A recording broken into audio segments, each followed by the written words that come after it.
This is Jennifer Hadley.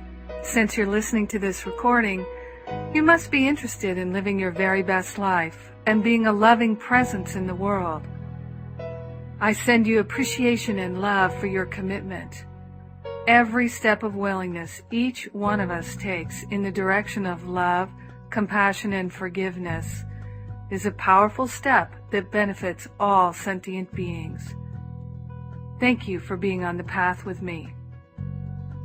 The call you're about to listen to is a live recording of a teleworkshop that is essentially unedited. As you listen, please send prayers of love and light to the people who share and participate. It is their beauty and courage that makes these workshops possible. Thanks for listening.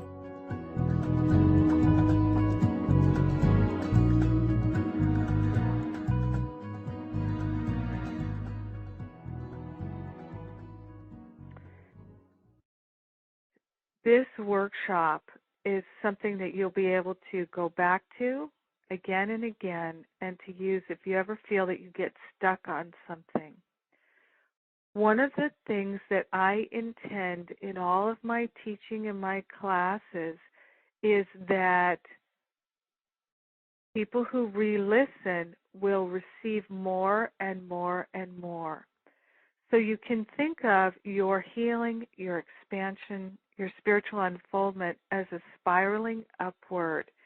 And as we spiral upward, we can go back and read a book or listen to a tape or look at the notes from a talk that we participated in 6 months ago, a year ago. We're going to hear and see and feel and sense new things because our mind is more open, more clear, more available. That's the nature of the unfoldment. So in this workshop, literally will be encoded the activation for the highest level of healing that you can receive. And that will continuously be shifting. So going back to the workshop will be very valuable for you. So congratulations, you have given yourself to something that will continue to pay dividends. And I hear this echoed back to me all the time from my students and my clients. So it's true for me, but it's also true for many others, and I get that feedback all the time. So first I want to invite you that as you participate in this, keep breathing. Because that breath really helps us be more available for divine insight and guidance. So as you participate, your angels, your guides, your higher self is going to be giving you those ahas and insights that you're going to want to write down. The more available you are, the more clearly you'll receive those. So if you get little thoughts about things from the past that you need to forgive, if you get thoughts about actions that you need to take, make little notes about those because truly that is how we receive insight and guidance. And I find that when I'm working with someone one-on-one or counseling them and I can really focus on one person, very often when I give them the intuitive impressions that I'm receiving about what would be their answered prayer, they'll tell me, oh, I've been getting that thought. Oh, yeah, I've had that thought for a while. Or they'll even say to me, oh, my gosh, I get that thought every single day, but I've never take action on it. So many people are getting their divine guidance. They just aren't listening. They aren't following through. So one of the things that is so important for us to understand about being willing to get over it is this. Everyone wants more good stuff. Everybody wants more yummy. Bring me the yummy. I want more yummy. Life is so hard. It's so difficult, so painful. I want more good stuff. How come I can't activate the good stuff? And the simple answer is this. It's because you're focused on the stuff you don't want, and you need to shift your focus. And so people will say, well, okay, duh. How do I shift my focus? Number one, you gotta wanna. You gotta actually wanna. And what I find in my classes, in my workshops, my counseling, many people don't actually want to shift their focus. So in other words, they want to be able to hold on to the resentments and the regrets. They want to hold on to blaming other people. They want to hold on to their opinions and their judgments about what should have happened, what people should have done, what they should not have done, what should not be happening. So people are more focused on thinking about what they don't want. They're more focused on holding on to their opinions than they are in shifting. So just as an example here, if I am in the process of letting go of a person, so I'm getting over a difficult relationship, and there's anger, there's resentment, there's hurt, and maybe there's fear about moving forward, fear about abandonment, all of that stuff can come up. So if I'm thinking that this should not be happening, that if I'm thinking that which is happening or that which has happened should not have happened, and I'm holding that idea very closely, it's a very strongly held opinion, judgment, a thought, and I'm consistently, day in and day out, gathering evidence to support that I am right and it is true. This should not have happened. This should not be happening. This should not be the way that it is. That is where my attention and my focus is. And it is not possible for me to do the work of co-creating with God the life that I truly want. In order to have the life that we really want, the life of freedom and joy and peace and harmony, prosperity and abundance, wholeness, love, that life that we truly desire, we have to co-create it with God. Now, it doesn't magically happen, but it miraculously happens. It happens because we engage with the one mind, with clarity, and we intend to create that, and we focus on it, and we call it forth. And it works. It works. And we've all had a taste of that in our life, where there's something that we felt we really, really wanted to create. We really, really intended to do it. No matter what naysayers there were around us, no matter what the limitations were that other people thought we couldn't overcome, we said, I'm doing it. Watch me. I am doing this. I want it. Nothing will get in my way. And we blew the doors off and we were able to create it. Life is filled with miraculous experiences like that. But how can we invest the mental, emotional energy in creating those miracles if our mind is focused on this should not have happened, this should not be, these people should not be allowed to do what they did, this should not be happening, this is wrong and this is bad? We're not available to focus on creating the life we want.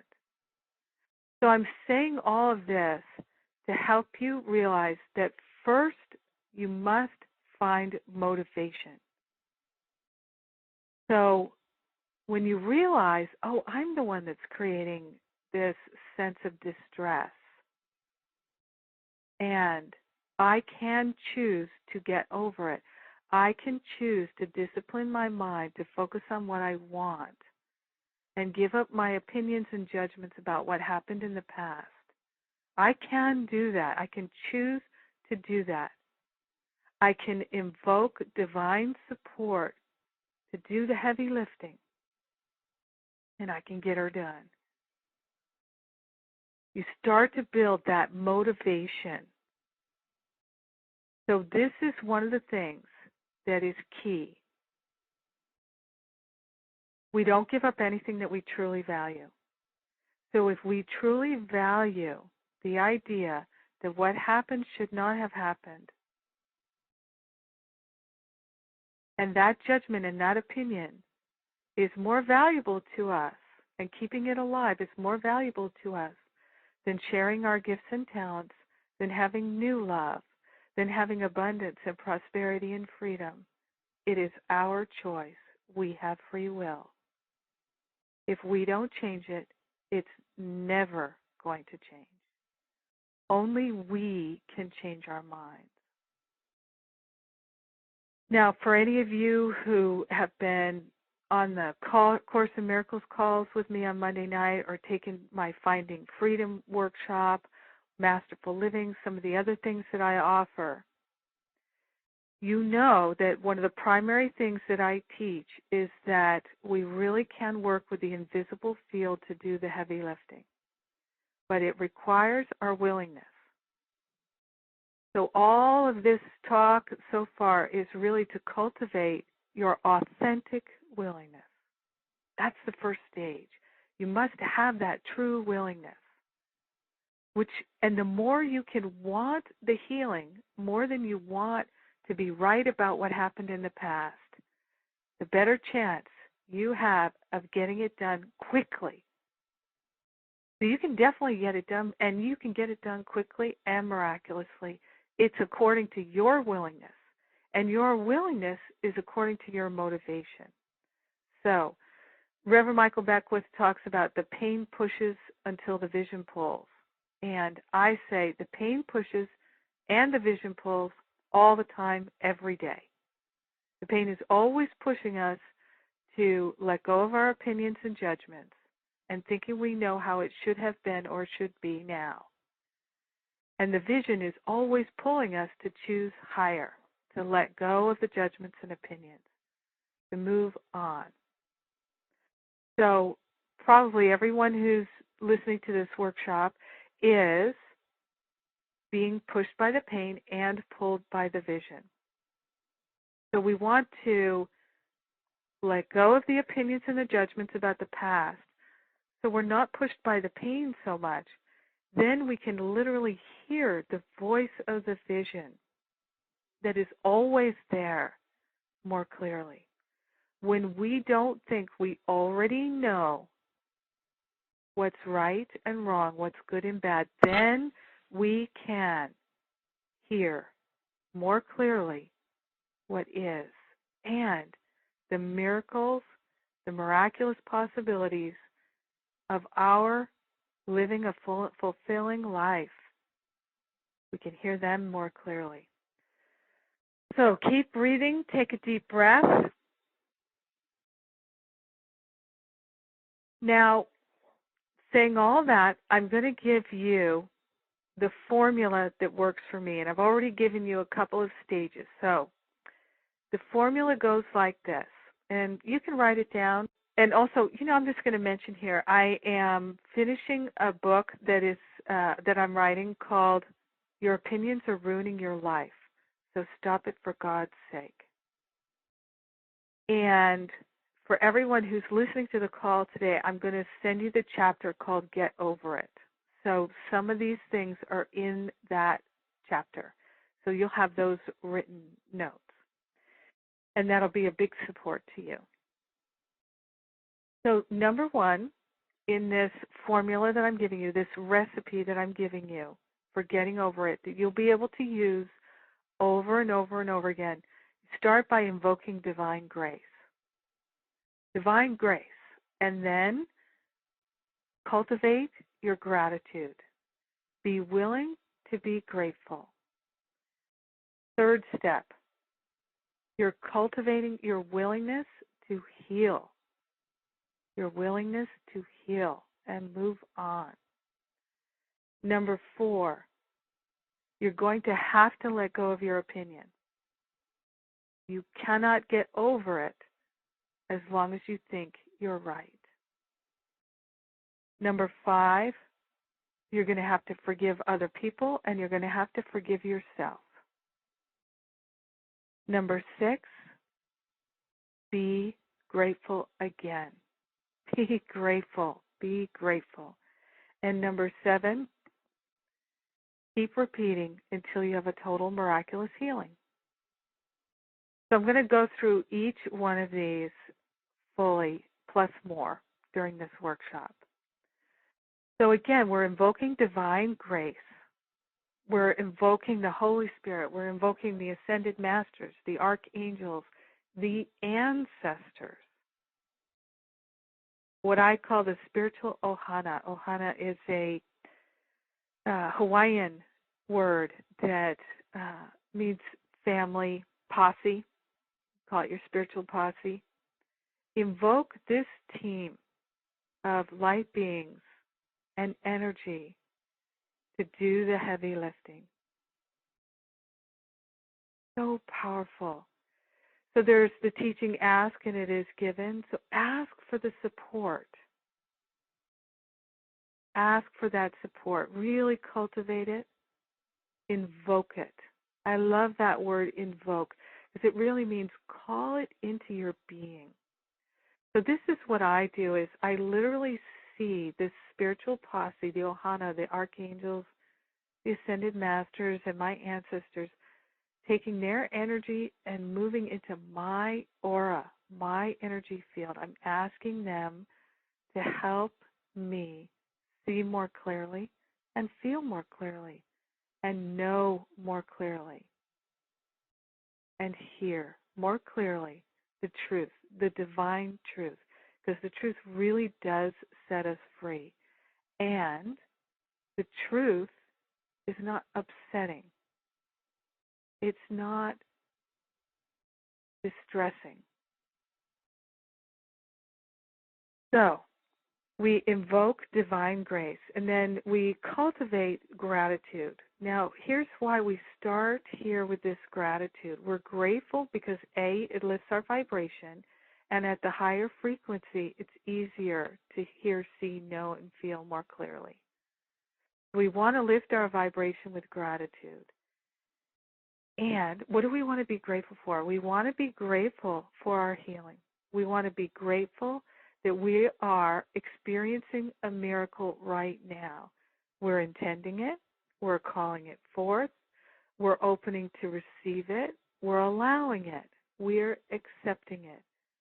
The day has come. At last, free at last, the day has come that we are truly available for this healing. And we are grateful. We're grateful that we have shifted our mind into the place where we are ready to let go of that which no longer serves, to say, I am simply not interested in that anymore, and to move on and to stand in our gifts and our talents, radiating those talents out into the world in ways that bring benefit to everyone. This is an important and powerful day. This is the day of activation and liberation, and we have called it forth. So we are grateful to ourselves, we're grateful to the spiritual posse, and we're grateful, hold on to your hats, we're grateful for the experiences of the past that have been so upsetting, because encoded into them are the seeds of our greatness. And as we forgive, we harvest the learning that is in those seeds. Without those learnings, we cannot move forward dynamically in the way that we most desire. Without that learning, we cannot live the enlightened life we want to live. Encoded into the upsets, the hurts, the resentments, the regrets, the blame, the shame, the fear, the doubt, the worry, all that stuckness, all that drama, encoded into all of it is the wisdom that we have been looking for. Until we forgive, we cannot move on. Until we forgive, we cannot harvest the wisdom, and we are doomed to repeat it. And I say doomed, and I want to make clear here, we're choosing it. We're choosing not to move on. We're choosing to repeat it because we have not been willing to harvest the learning. And our soul knows we need that learning in order to move on. Our soul is not willing to go forward without that learning. We can't do it. It's like a piece of the puzzle that we absolutely have to have in order to live the great life that we want. So it's our choice. It will never be up to someone else. We are never a victim. It's always up to us. So sometimes it can seem like, well, how I want to forgive. I've tried to forgive. You think you have. You have not been willing to let go of your judgments and your opinions. You cannot stand in true forgiveness and hold on to your judgments and opinions. True forgiveness does not mean saying, I forgive. True forgiveness means saying, I have no opinion about this. I'm actually grateful for this experience because I have forgiven it and harvested the learning, and it's made me a better person. It's informed my life in ways that I get to share those benefits with everyone. You know what, I'll just say to you from a personal experience, I have had deeply wounding betrayals and upsets of all kinds in family relationship, romantic relationship, work relationship, friend relationship, in all of my life experience. I have been stabbed in the back, seemingly, I've been betrayed. I have had deep and horrendous, violent, sometimes, upsets. And I have learned that giving up all of my opinions and judgments about what should have happened or should not have happened enabled me to truly forgive and let go, which enabled me to harvest the wisdom and the learning in those experiences. And I can share that with you now with real authority and real true peace. I know that this works. I've been doing this for many years, many, many, many years. Life is a series of challenges. It's never not going to be a series of challenges. As I point all the time to the Dalai Lama, the most enlightened person that most people know. And as far as I can tell, his challenges are bigger than just about anybody else's I know. So what has been happening in Tibet for the last 50 years is very intense. It's much more intense than anything that's happening in my life. So the challenges don't get smaller because we get more enlightened. They shift and they change, but they do become this pathway of bringing more and more benefit in the world if we don't hold on to the resentments and the regrets. So keep breathing. Let's take some deep breaths here. We're grateful. We're grateful. So what if you're holding in your mind that you can't get over this upset? So in a relationship experience, you can't get over the ex-lover. So you want to have a new lover to help you get over the old lover. That's a very common thought. If I know I could move on if I just could place my attention on a new person.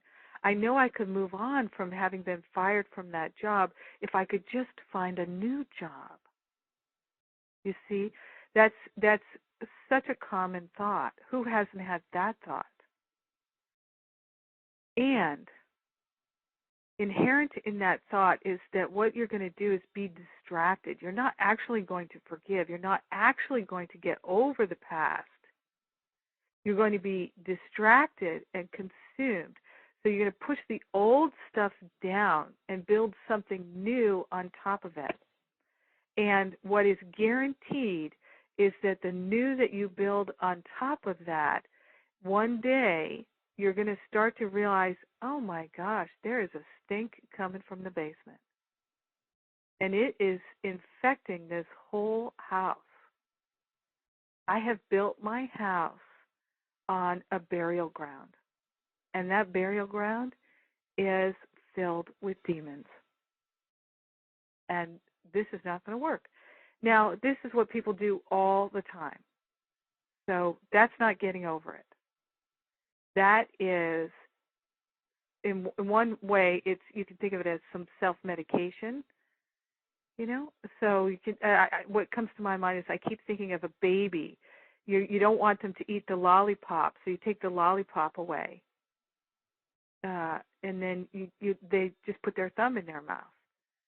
Or vice versa. They're sucking on their thumb. You think of a baby sucking on the thumb. You don't want them to suck on the thumb, so you give them a lollipop. Well, then they become addicted to the lollipop. We want to heal what happened, not build something on top of it and bury it.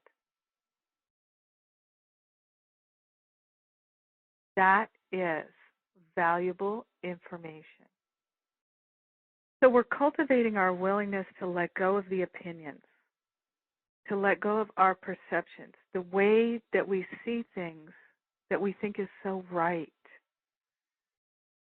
We need to let go of our opinions in order to be able to see what's clearly there. So you can think of it this way. Let's say you have a stop sign and you're holding it in front of you. And somebody says to you, wow, it's such a beautiful day. Look out the window. Look what's happening there. And you're like, I can't see it. I can't see it. All I can see is a stop sign. Somebody would say, well, put down the stop sign so you can see this beautiful day that's happening outside here. It's just like that. Your opinion is something that you're holding in front of your vision, in front of your mind. And indeed, if it's a highly repetitive thought, you are really holding it in the front of your mind. And how is it that you're going to be able to see clearly the truth of what's there, the all good, and harvest the learning if you are so interested in the picture of how you think it was, how you think it should be, or should not have been? How can you see what really is if you are so intently focused on your version of it? And here's the thing. If your version of it isn't putting a smile on your face and making you happy and making you wake up in the morning and throw back the covers and say, bring it on, I love my life, then it's not true. It's an opinion. It's a judgment. Because the truth never makes us feel sick or upset. It's comforting. So that teaching is a whole other workshop. And these baseline things that I'm talking about, people learn to walk and talk in my Finding Freedom class to really root out all the signs and aspects of the upset. That whole process, it's a beautiful 7-week class. I'm going to be offering it again in May. So I encourage you, when you find out about that, to tune in. That might be something for you.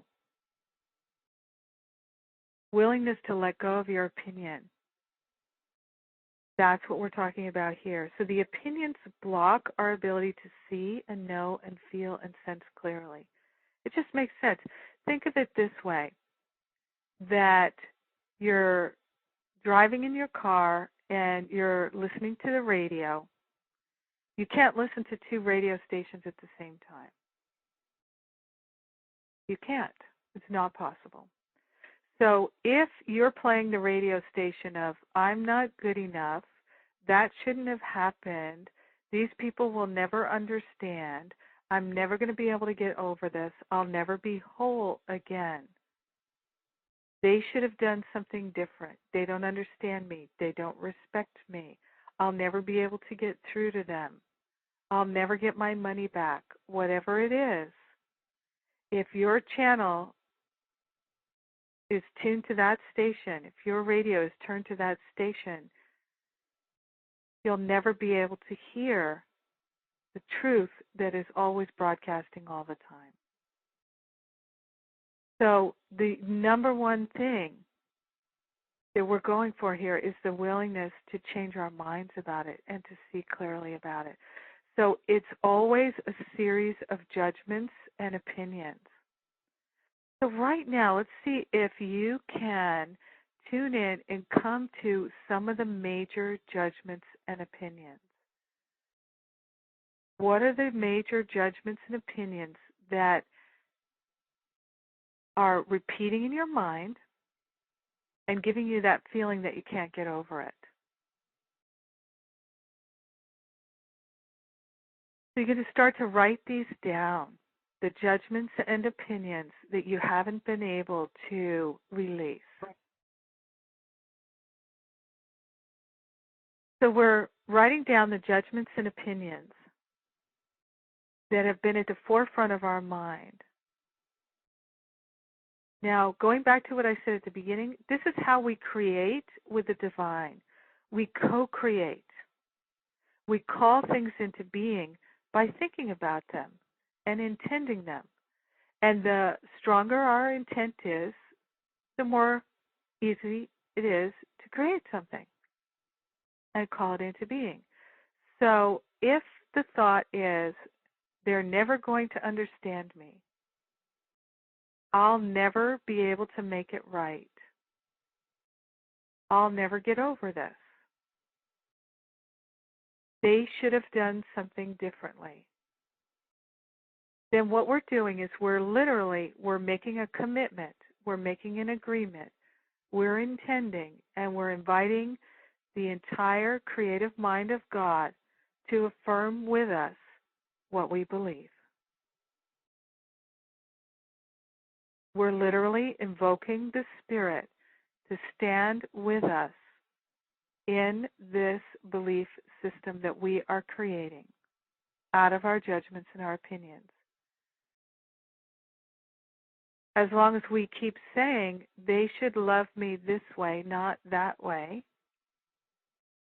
we're going to keep seeing what we don't want. It can't change. So now think of a scale, like a legal scale or like the scale that's in the zodiac. I think it's the Libra. You see that scale. So if you think of all of your opinions and your judgments about this particular thing that you want to get over today, and some people just want to get over negative thinking. So you've got all these negative thoughts on this side of the scale, and you're weighted down.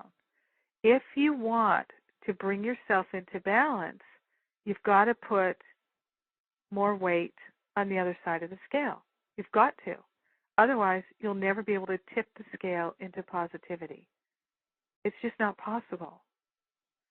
So while the invisible field, the spiritual posse, the mighty Ohana can do the heavy lifting, can only do it according to our willingness to let go of it. So when people think that, gosh, I have forgiven, I've done all these exercises, and I've gone through this over and over again, and I've journaled and journaled and journaled, and I've done the forgiveness letters and the forgiveness rituals and all that, I've done all of that, but I'm still not over it. What it really means is they haven't let go of the opinion. So if that's you, it means that you just have not let go of the opinion. You still think you're right about it. And until you're willing to not be right about it anymore, you're not going to get over it. If you think you're right about something wrong happening, you will always be right in your own mind, and you will never be free. So keep breathing. Are you willing to change your mind? Are you willing to truly change your mind and get over it? Now, what I find is it is a tremendous incentive when people realize that they can stop repeating that upset and they can harvest the learning and they can truly move on. The vision starts to really pull, and that increases the willingness to let go of the opinion. And it's just like putting more weight on the other side of the scale until the scale is tipped. That's how it works. So I teach all the time that when the repetitive thought, the judgment comes in, to address it, not to deny it, not to push it away, but to address it. So what many people have learned to do is to turn away from it, you know. I'm not going to think about that anymore. Changing the channel. But that's not really addressing it. So it's almost, you can think of it as this thought, I have a big investment in this thought. That's why it keeps coming back. And my spirit, my higher Holy Spirit self, is helping me by not letting me forget that this thought is here. Now, a lot of people move into self-medication to try and forget the thought. So they go out looking to have sex with a new person. They go out drinking, doing drugs, shopping, retail therapy. They tell the story over and over and over again. So people move into medicating rather than healing. Very common. I can't stand the upset. Where's the ice cream? I can't stand the upset about the past relationship. Maybe if I go have sex with a stranger, start a new relationship, any of those things, maybe it's I'm going to start a new business. Haven't gotten over the pains and the upsets of the old business, I'm going to start a new business. Let's clear out things before we really endeavor to move on, because it's possible. Let's harvest the learning now. So, being really attentive to those repetitive judgments and opinions that are trying to get our attention so that we'll heal them. You can kind of think of them like a yippy dog or a crying baby, something trying to get your attention. That's why it's so repetitive. So you see, your mind is actually working for you to help you heal by calling your attention to what needs to be healed. That's good. That is really good. So again, we can be grateful that we can't just bury it or self-medicate it. It keeps coming back so that we will heal it. And you know what? I find this particularly true for light workers and people who really want to bring benefit in the world, who really want to make the world a better place and bring love and compassion in the world, is that the thought is so repetitive precisely because their intention is so high to be available to do good in the world that they can't drag with them this old judgment and opinion, which is truly in opposition to what they're teaching, to what they're sharing, to the way they want to live. They can't do it and feel comfortable. Because there are a lot of people who have learned the balance of self-medication, pain, and suffering, and they just lock into that, and they do it for decades, sometimes an entire life. But people who are really intent on doing good in the world and bringing benefit to others, they will find that those repetitive thoughts are unbearable. And their suffering, the pain, is the pushing to heal. So we can't just turn away from the thought. We have to heal it. And when it comes up, it's the perfect time to heal it. Right then, right there. So the simple technique that I have used to heal those repetitive thoughts, and it really works for me, is to stop, to pay attention, and to say, that thought right there, I'm not good enough, they should have done it differently, whatever the thought is, that thought right there, I'm not interested in that thought anymore. I am not interested in that thought anymore. I want to let it go now and forever. I never want to think it again.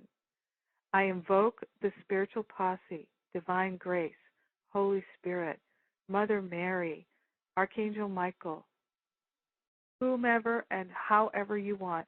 Invoke. I usually like to invoke 3 or more divine beings to stand around me in a triangle, and I say, please take this thought out of my mind so that I never think it again. Please heal it back to its root source so that I never experience it again. Now, I have had to do that with the same thought 1,000 times in order to get it done. Sometimes I have to do it once, sometimes 10 times. It totally depends on my degree of attachment to being right to that in that thought. So, again, my willingness is my friend. My gratitude that I can heal, that I can harvest the learning. I was going to say the lifting, which is appropriate too. My gratitude and my willingness are the roto-rooter. They are the rocket fuel. I'm cultivating them all the time. Now, what I learned to do is to do that. I'm not interested in this thought anymore. I am interested in being free, living my very best life, loving from my heart fully and completely. I'm interested in harvesting the wisdom, calling in the Mother Mary, Archangel Michael, Raphael, ancestors, Jesus, Buddha, Krishna, Kuan Yin, calling them in. I can do that in under 60 seconds.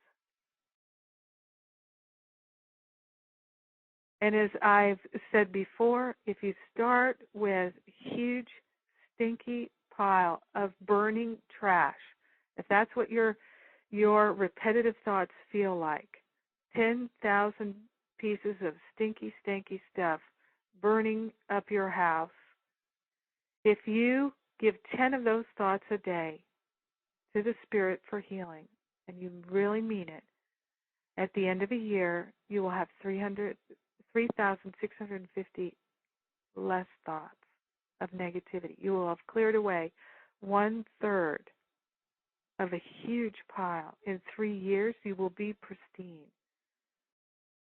And you can truly put all of that attention instead on living the life you want. So most people find it's very challenging for them to really accept that truly they would rather be right about the hurt and the upset and continue to drag it with them and recreate it than they want to create the life of their dreams. Now, I will say this, that there are many components that can go into what the resistance and the reluctance is about. There are many components that can go into what the attachments are, what the cravings are, what the aversions are. And what I absolutely know with all my heart is that we don't have to catalog all of those things in order to set ourselves free. But we must partner up with the Spirit. We must cultivate our willingness. We must give up our opinions and our judgments. And we must forgive. These are the only way to get her done. So we don't have to move into a psychiatric, psychological inquiry and look at everything. How did we get here? We don't have to go through all the past lives and catalog everything. We don't have to do that. We are living in a miraculous time of amazing healing. There is so much support from the invisible realm, but it will not happen unless we consistently ask for it. The more willing we are, the more we put our attention and focus on it, the greater the healing, the faster the healing, the more miraculous. So I did a workshop last year called The Miracle of Forgiveness, and I talk about calling forth some really, truly miraculous healings in my own life and how I did that. So it's a good companion to this workshop, Miracle of Forgiveness, on my website, and you can download it there.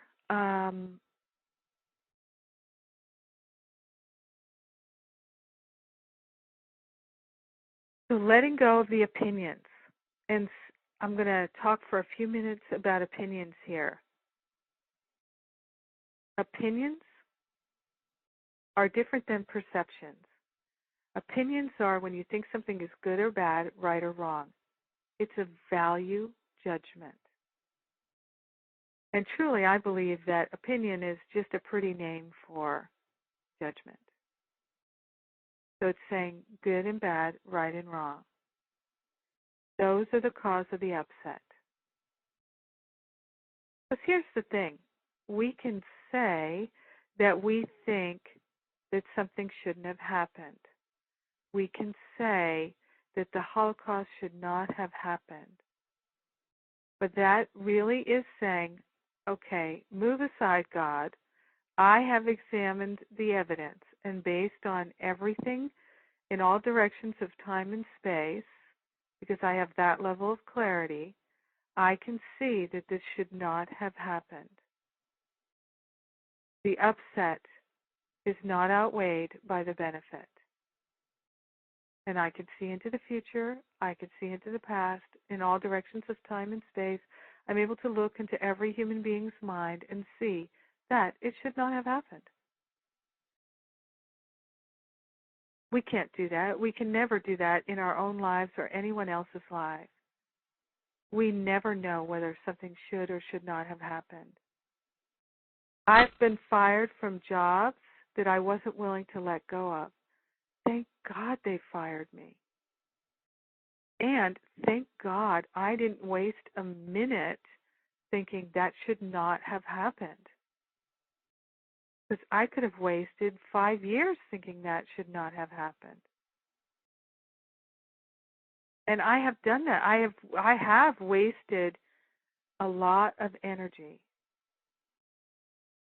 invested in thinking things should not be as they are. But that really is like saying, God, step aside. I can see clearly through all directions of time and space, and I'm sure my opinion is correct. It's the truth. But if our opinion is upsetting us, it is a complete sign it is not the truth, and it is never going to be the truth. The truth is not upsetting. Our opinions and judgments always, always are. So, one of the things I want to make clear to everyone is if you have any level of fear in your life, fear and anxiety, it is because you have judgments and opinions.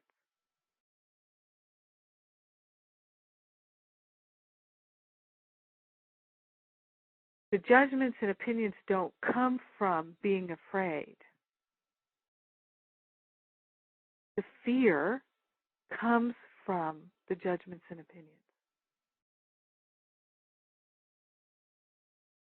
When you allow yourself to really surrender to the Spirit for healing all of your judgments and opinions, you won't have any more fear.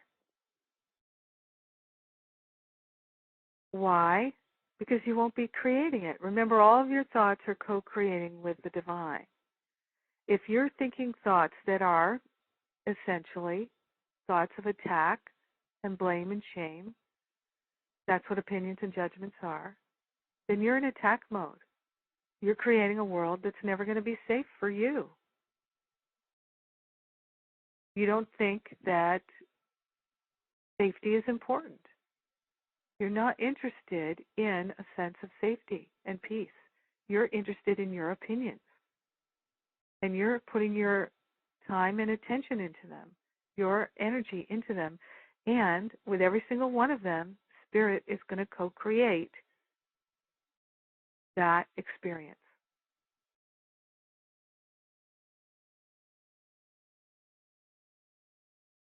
And when we think that something that happened shouldn't have happened, and we keep thinking it over and over and over again, we are in a constant state of upset.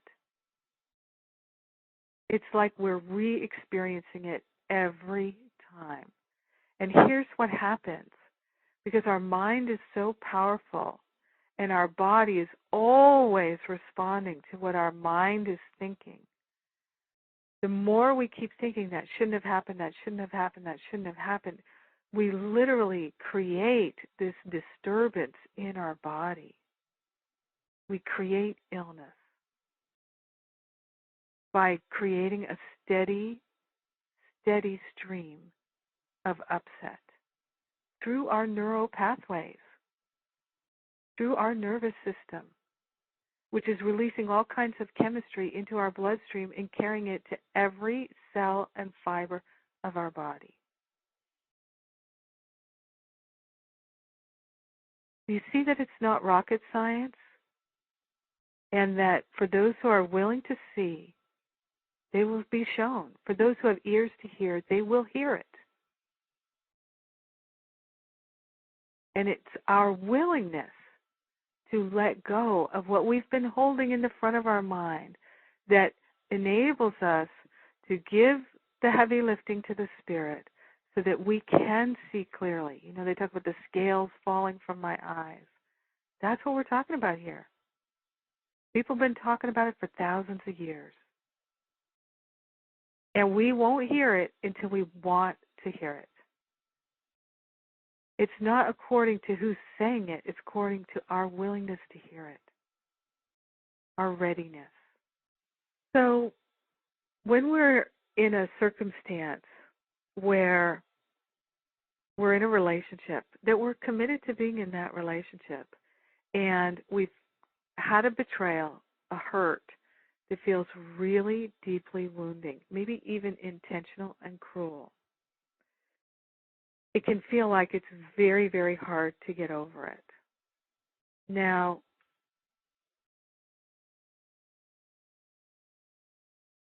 again, we're cultivating our willingness.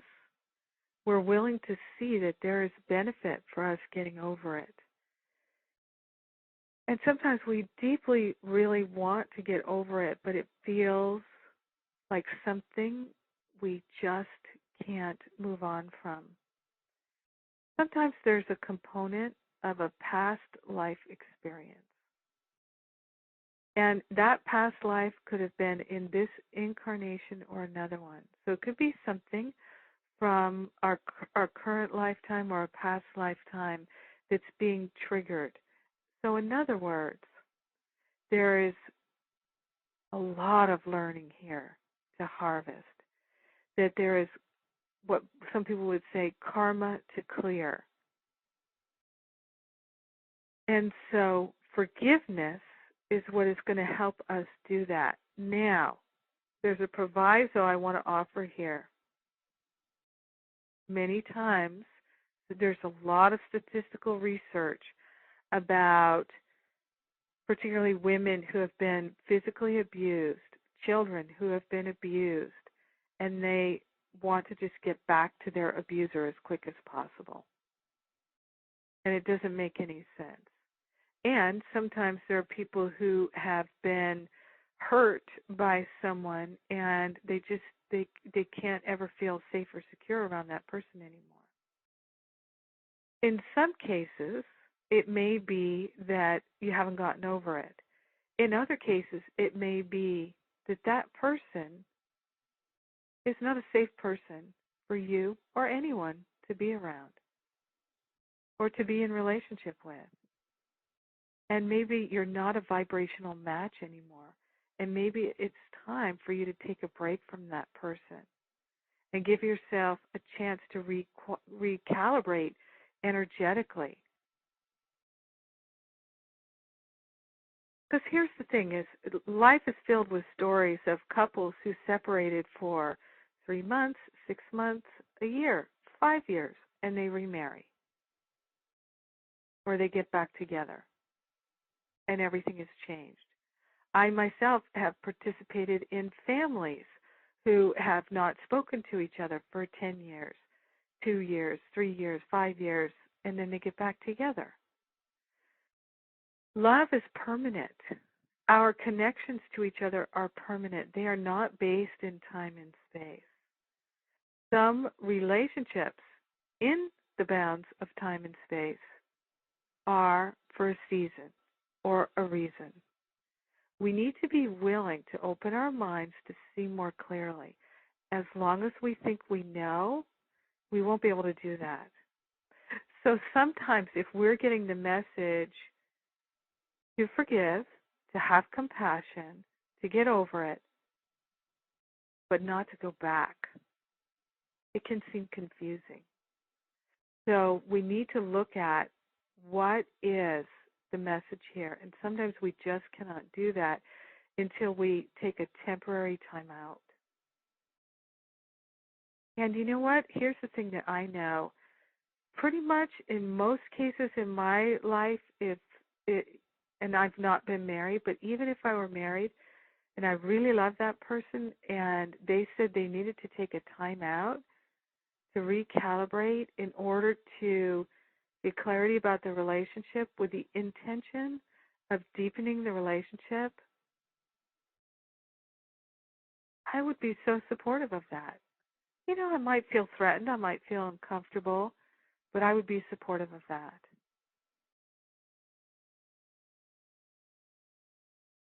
So there are always many, many components here, and I'm endeavoring to cover as many of them as I can. I want to add some more things about opinions and judgments and this whole idea of energetic connection. So one thing I've definitely learned is that when people are challenged to get over a romantic relationship, it makes it nearly impossible if they're still entertaining sexual fantasies and memories about the person. Those sexual memories and fantasies are attachments.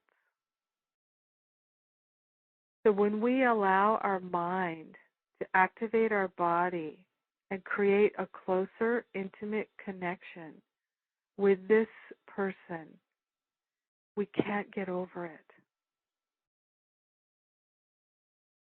We really can't. We're trying to ride two horses at the same time. We're trying to go in two different directions at the same time. Now, I know this, that for many people, the pleasure of the sexual fantasy and activating that, feeling the pleasure in the body, the pleasure in the mind, of remembering those delicious moments, that pleasure can sometimes be one of the only good things in our life. And the idea of giving it up makes us want to cry like the baby who's getting a lollipop taken away. Just the thought of giving it up can seem like, oh my God, you got to be kidding me. But just let me ask you, are you willing to trade those memories that you're activating and fantasizing with for your happiness? your true happiness, your ability to move on, create a new relationship that's successful and harmonious and fulfilling? Are you willing to keep activating those memories and with it all the attachments, the pain, because it's going to also keep activating, oh, we should have never broke up. We should have, I should have, they should have. It's always going to keep activating all that stuff. It's like a drug. And it's always going to make you feel sick. Maybe not right away, but it is going to leave you with a hangover. And it just makes it harder and harder to move on. You got to give it up. And in a very real way, it's the same is true if you've been hurt by someone and you keep reactivating that memory of the moment of hurt.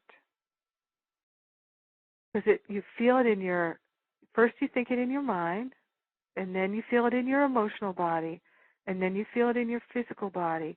So your whole being, your whole field of energy is vibrating with it. And you're activating all those opinions and judgments and keeping them alive.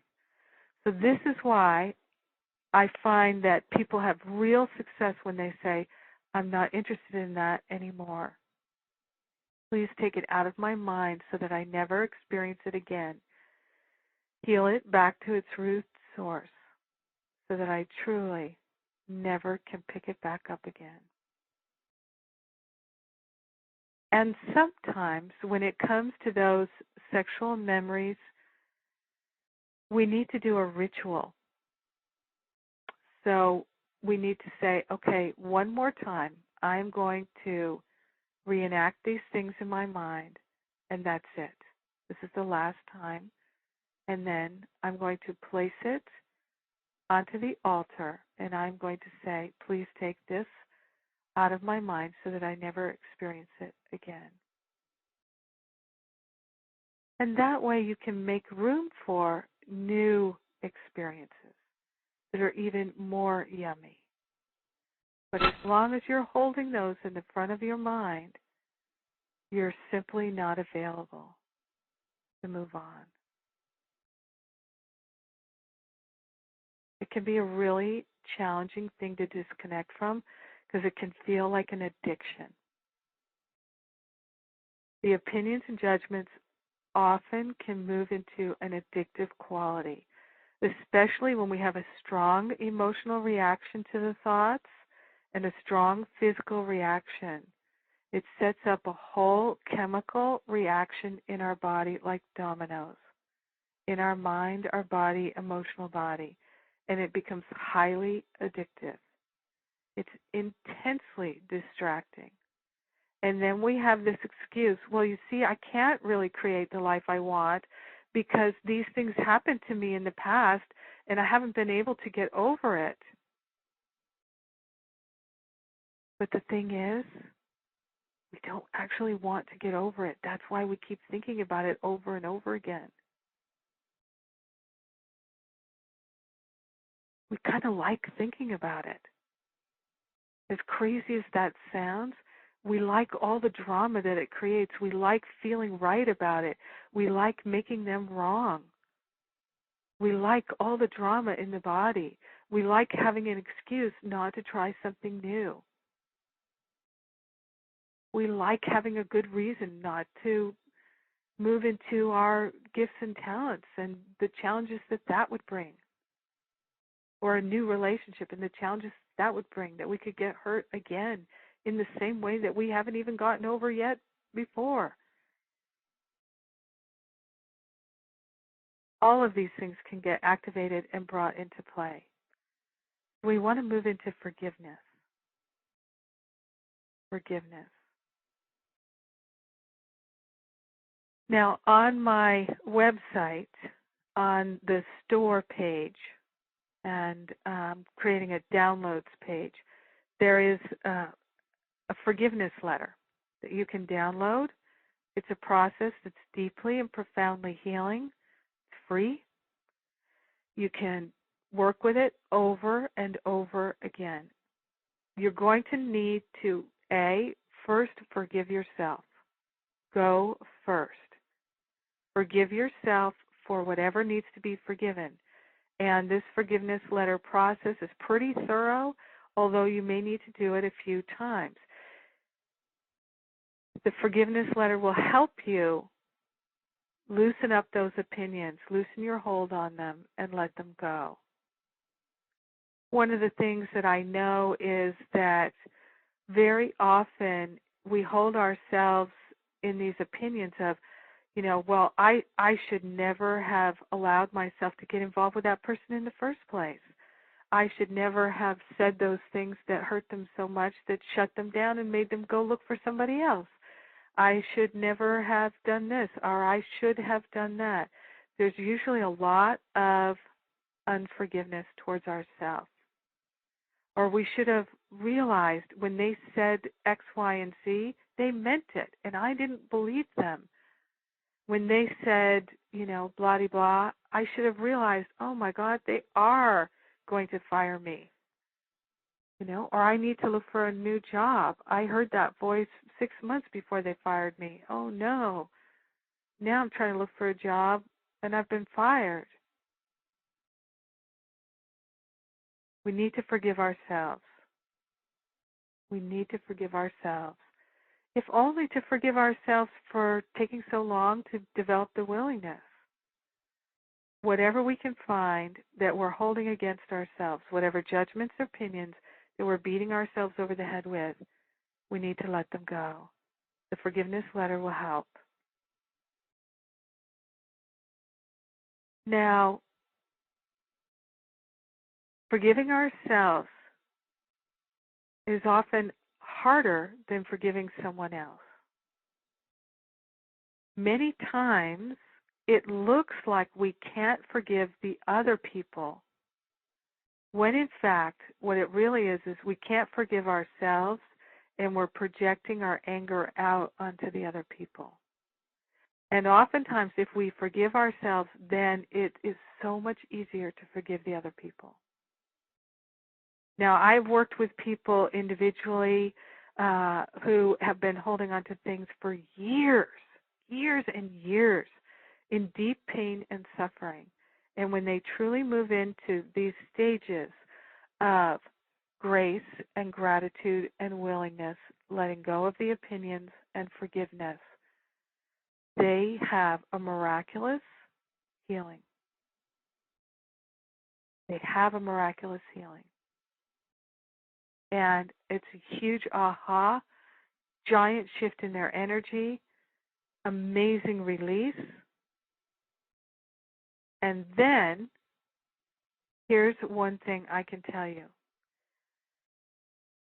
The mind will probably give you an opportunity to pick it up back again.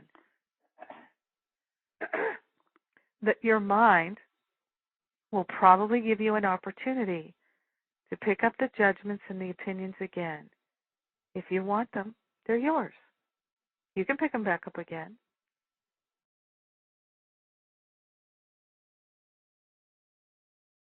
So that's one of the major learnings that I've had, is that when I place something on the altar, when I invoke the spiritual prosody and I say, take this out of my mind so that I never experience it again. Please heal it back to its root source so that it is permanently healed. I also say, I am a creature of love and light, and that's all I'm interested in. I'm interested in shining my light, sharing my gifts and talents, and living a happy and fulfilling life and demonstrating what love looks like. Now, if that's really true, I won't pick it back up again. I might be very tempted. And so when the temptation comes, I just say, oh, here's something trying to be, here's a thought trying to get in sideways. I am so not interested in that thought anymore.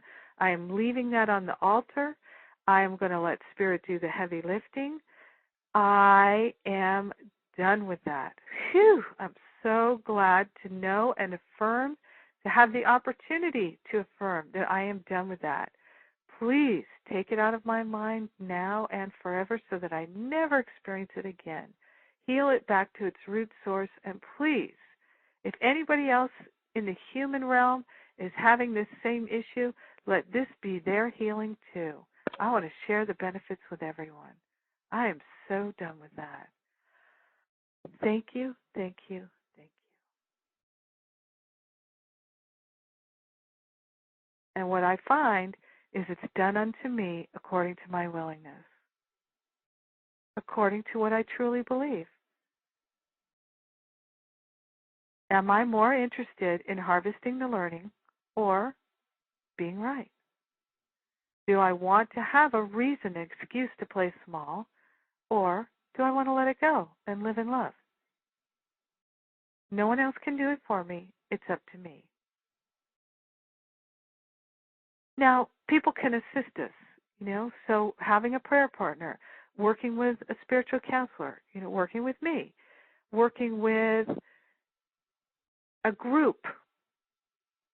Why I teach the classes that I do is because there's so much benefit when we gather together with the same intention. Remember, your thoughts are creating, not someone else's thoughts about you. Your thoughts are creating. You have the greatest amount of power in your life. Nobody else. You're not a victim. It's true. These aren't just words. This is the truth. And let me tell you, any light worker, anyone who wants to bring benefit in the world, truly bring benefit in the world, who's not willing to give up their attack thoughts, their judgments, and their opinions, is never going to do anything but play small unless they're willing to be a profound example for others. So case in point, you can think of some spiritual leaders and teachers who have not been pristine in their thinking. They have not been focused on being loving and compassionate. They think they're right about stuff. They carry around their judgments and opinions. And they stumble and fall on the big stage. And they get a big, big owie. And it hurts. And a lot of people are let down by it and feel betrayed by it. And it becomes their lesson to learn. So many light workers play very small because they're not willing to get over their opinions. They'd rather be right. And they know it. And secretly they despair. And secretly they think, oh my gosh, maybe this stuff about my thoughts create doesn't work because I keep praying that I'm going to be successful. I keep praying that I'm going to create this wonderful practice and help all these people, but I don't seem to be able to do it. Well, if that's what you're praying for and you allow yourself to entertain all kinds of opinions and judgments, then your spirit is not going to create avenues for you to affect lots of people because your intention to be loving and compassionate is so strong.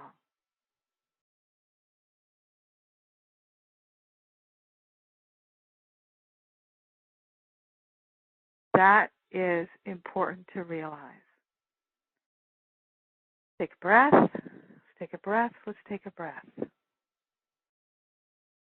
So going back to the formula, we invoke divine grace. We're grateful. We cultivate our willingness. We consciously let go of our opinions. We partner up. We forgive. We do the forgiveness work. We don't pay it lip service. We don't say, I forgive you. We actually work it through. Use the forgiveness letter. We cultivate our gratitude once again, that there are tools, that there are things that actually work, that there are resources, that we can get help with this. We're grateful. We're grateful that we are right now harvesting the learning. And then we repeat these processes until it's completely clear. So it's just like if you were going to purify water. If you don't get it on the first go-round, you purify it again. You don't start drinking the water, you go back and you repurify. It works. I know that it works, and so many people have demonstrated it to me. One more point I want to make is that we are in a field of divine intelligence where we're one with everyone. So we're constantly receiving the impress of other people's thoughts, and they're receiving ours all the time. So everybody is broadcasting all of the time. It's really not possible to have a private thought. Now, we don't have to listen with focus to what everyone else is saying, but it's still influencing us. So, one of the things we can notice is if someone else is thinking lots of strong intentional thoughts about us, we're going to pick up on that. And if we are not strong and clear in our mind, we may not know if that's our thought or their thought. We might not know whose opinion it is that we're hearing, someone else's or our own. The more willing we are to be pristine, to be clear, to choose love, compassion, forgiveness, gratitude, willingness, the more pristine that we are, the more clearly we will be able to hear, oh, that's their thought. Okay, they're in upset. They need my prayers and my compassion. And it's clear. It's clear. It's clear. So, for instance, I hear other people's judgments and opinions about me, about other things all the time. But I don't believe that they're true because I'm clear. But I didn't used to be clear. So I used to hear all that stuff and feel all that stuff, and I thought it was coming from me. But now I can see. So this is why you gotta wanna. You gotta wanna see clearly. You gotta wanna hear clearly, and you've gotta wanna put down the tapes and recordings and broadcasts that you have been energizing, and get into what's true. So you cultivate the motivation to be willing, to be grateful, to harvest the learning by letting go of your opinions and forgiving so that you can be free. The more interested in this you are, the faster and the more thorough you'll be able to be. Because when you're working in partnership with the divine, it happens so fast. Now, right now, you're still working in partnership with the divine, but if you're energizing your opinions and judgments, you're creating a bunch of crap. And it's probably working pretty fast. So you can turn that ship around so fast it will make your head spin. And it'll be like the spin cycle on the washing machine, spinning out all that crap. Woohoo! And it's up to you. It's up to you. You can choose it or not. And the bottom line is, really, nobody cares more than you do. So I want to appreciate the deep listening. Really want to appreciate. And to all the people who listen to this on rebroadcast, I want to invite you to say a prayer of gratitude for everyone else who listens to this, and that everyone who listens to it is going to be able to employ these tools and get over it, and to develop that muscle, that ability, that skill set to get over everything before it ever takes hold. Let's decide to pray for everyone who listens to this recording so the prayers continue to echo and echo and echo, and we all are benefiting. And truly, we are sharing the benefits with everyone. So taking the breath of gratitude right here as we move into this prayer, so grateful and thankful for the power and the presence of divine love, the great law of life, which is always there for us, co-creating a life of love.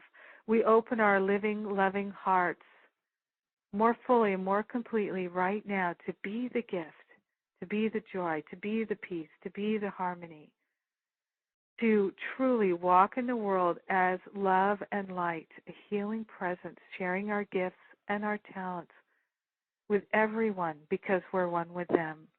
We're so grateful to let go of the opinions and the judgments. We're so grateful to harvest the learning. We're so grateful to be willing to be free and to truly shine this light of love everywhere we go, in everything we do.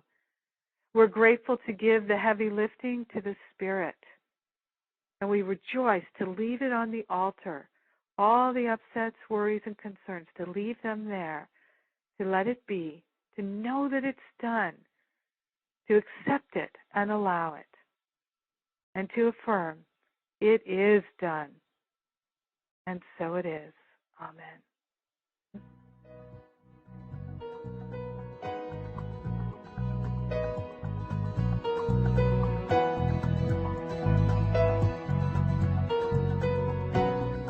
I hope you found tools you can use and apply in your spiritual practice during this workshop. If you value my teleworkshops, please spread the word and know that you can download many more at my website, jenniferhadley.com. You can also subscribe to my free weekly podcast of A Course in Miracles calls recorded every Monday. Details are at jenniferhadley.com and at iTunes. You can also call my daily prayer line. Each and every day, I tune in intuitively and then record a new prayer for everyone who calls in. The number to call is 616-712-1861. I'm so very grateful when people tell me that praying with me every day is profoundly changing their life. For more inspiration and up-to-date information on workshops and classes with me, please subscribe to my inspirational e-newsletter at jenniferhadley.com. When you subscribe, you'll get a download of one of these transformational teleworkshops for free, plus other bonuses. I also have membership programs which include inspirational text messages sent to your cell phone every day, and my daily prayer delivered direct to your email so you can just click and pray, plus a download of a teleworkshop every month. To share feedback, ask a question, request prayer, or to book a private session for intuitive spiritual counseling and healing with me, please contact me by email at jennifer@jenniferhadley.com or call me at 323-848-8786. You can also find me on Facebook, meetup.com, and MySpace. I truly appreciate your love and support. May you always know the love of our Creator and feel blessed. Thanks so much for listening.